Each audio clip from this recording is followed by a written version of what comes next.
The media fixates on kinetic threats. Reports cite warnings from regimes like Iran of strikes on American bases and allies. Source number 2. This is a strategic misdirection. The kinetic cost of engaging a superpower directly is prohibitive. It is not a survivable protocol. It is the threat you are meant to see. The 21st century battlefield is not land. It is the silent, dark infrastructure that underpins the entire global financial system. According to CSIS analysis, 97% of all global data, trillions in daily financial transactions, travels through a few hundred undersea cables. This is the systemic choke point. Cyber warfare, accelerated by AI, presents a clear and present danger to this critical infrastructure. Source number 3.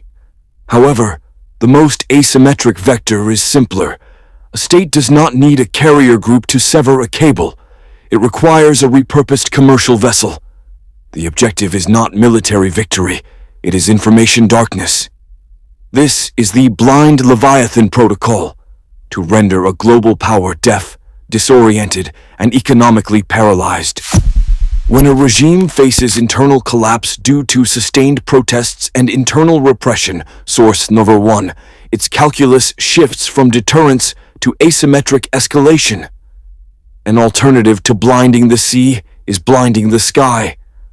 Analysts at RUSI warn that low-cost, ground-based lasers or debris cloud attacks can achieve temporary denial of critical satellite reconnaissance and GPS signals over a theater of operations.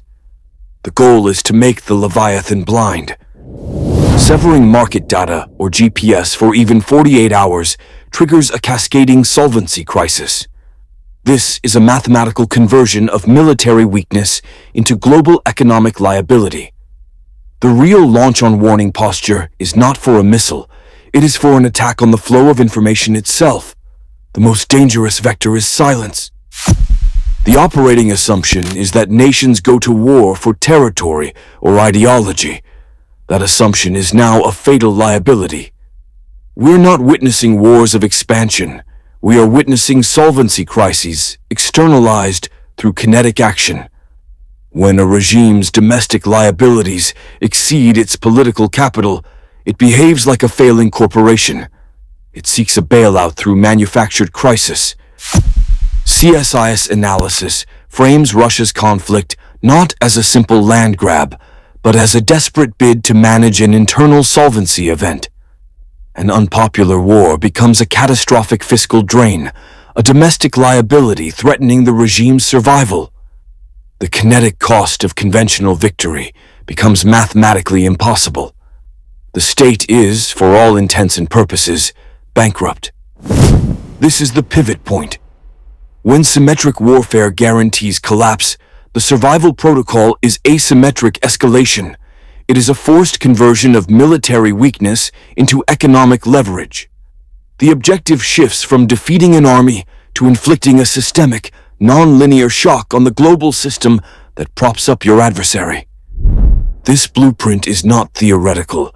Reports from the Quincy Institute confirm Iran's regime is facing sustained internal protests and is deploying severe repression, classic indicators of a solvency crisis. In response, the state's protocol is explicit, warnings that it will strike American bases or, more critically, disrupt the global oil supply if its stability is threatened. This is not a military threat. It is an economic launch-on-warning protocol. The target is not a carrier group.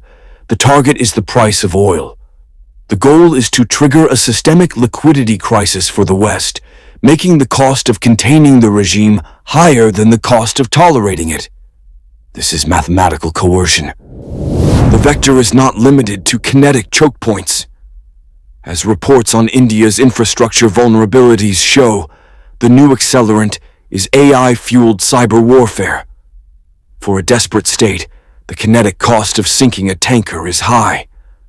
The cost of deploying an AI to cripple a port authority, a power grid, or a financial clearinghouse is near zero.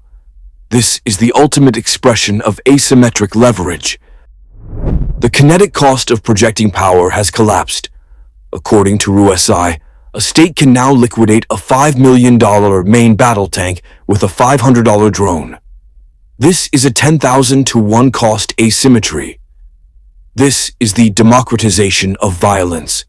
The capability to inflict strategic, systemic damage is no longer the exclusive domain of superpowers. A regime facing internal collapse, like the pressure witnessed in Iran, does not need a conventional army to threaten the global order. Its survival protocol is asymmetric escalation. It converts its military weakness into a global economic liability by leveraging low-cost vectors, drones against energy infrastructure, or AI-fueled cyber warfare against critical nodes. The math is irrefutable.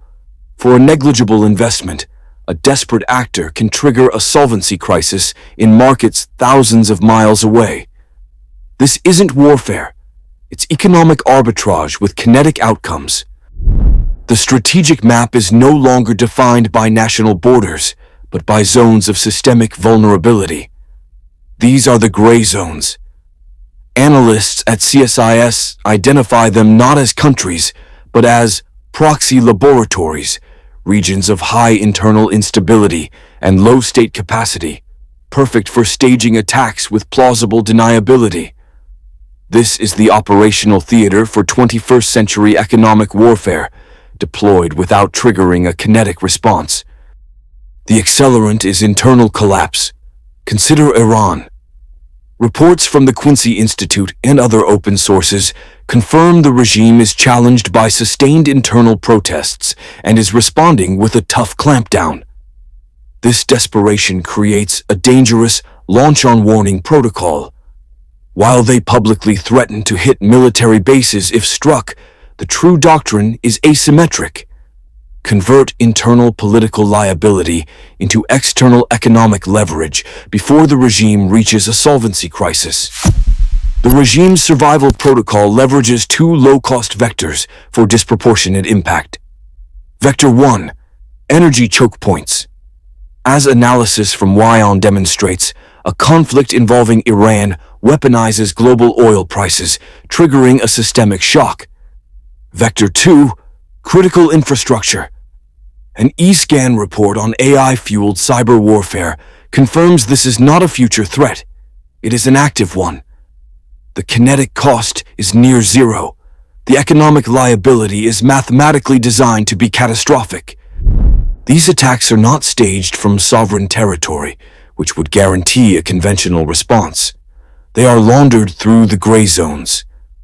A documented instability spike in a country like South Africa, or an exploited cyber vulnerability within a developed nation like Canada, is not the source of the risk. It's a symptom. It's the pre-selected staging ground. It provides a functional link to the global system with just enough chaos to mask the attack's true origin, turning one state's desperation into a global contagion. The final vector of asymmetric warfare is not kinetic. It targets protocol. Specifically, the Nuclear Command and Control Protocol, known as launch-on-warning. This doctrine is a relic of Cold War logic, a mathematical failsafe against a decapitation strike. CSIS analysis confirms its core premise. Upon detection of an inbound strategic missile attack, a nation must launch its own retaliatory strike before the incoming warheads arrive and destroy its ability to respond. The decision window is not hours. It is minutes. The commander is not launching on impact. They are launching on data from early warning radar and satellites. The system is designed to remove human hesitation and substitute it with automated, time-sensitive procedure. This is where military weakness becomes a systemic liability.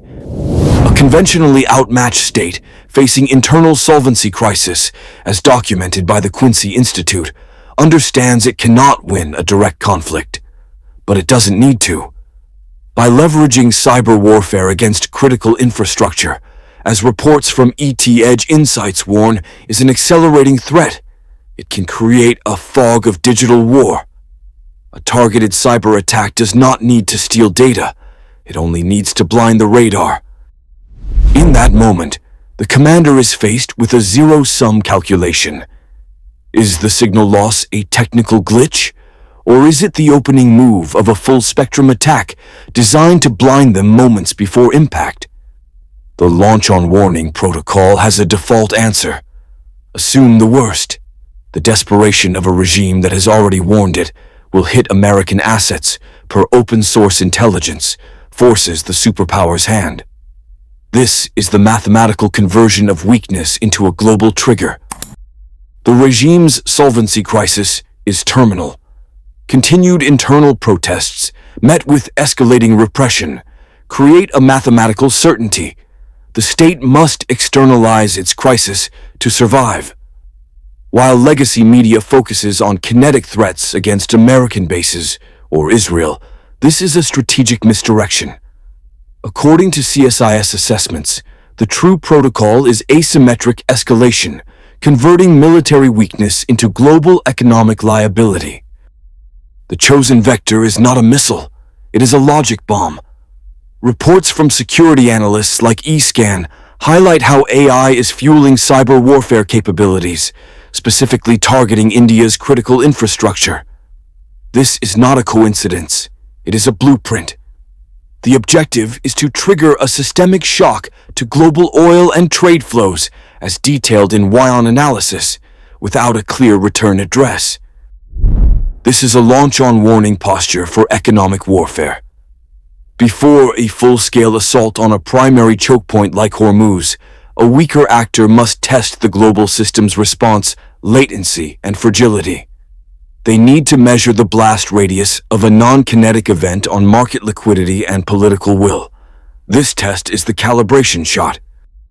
Within the next 12 months, observe a 48-hour attribution impossible shutdown of the digital customs and logistics systems at a major Indian port.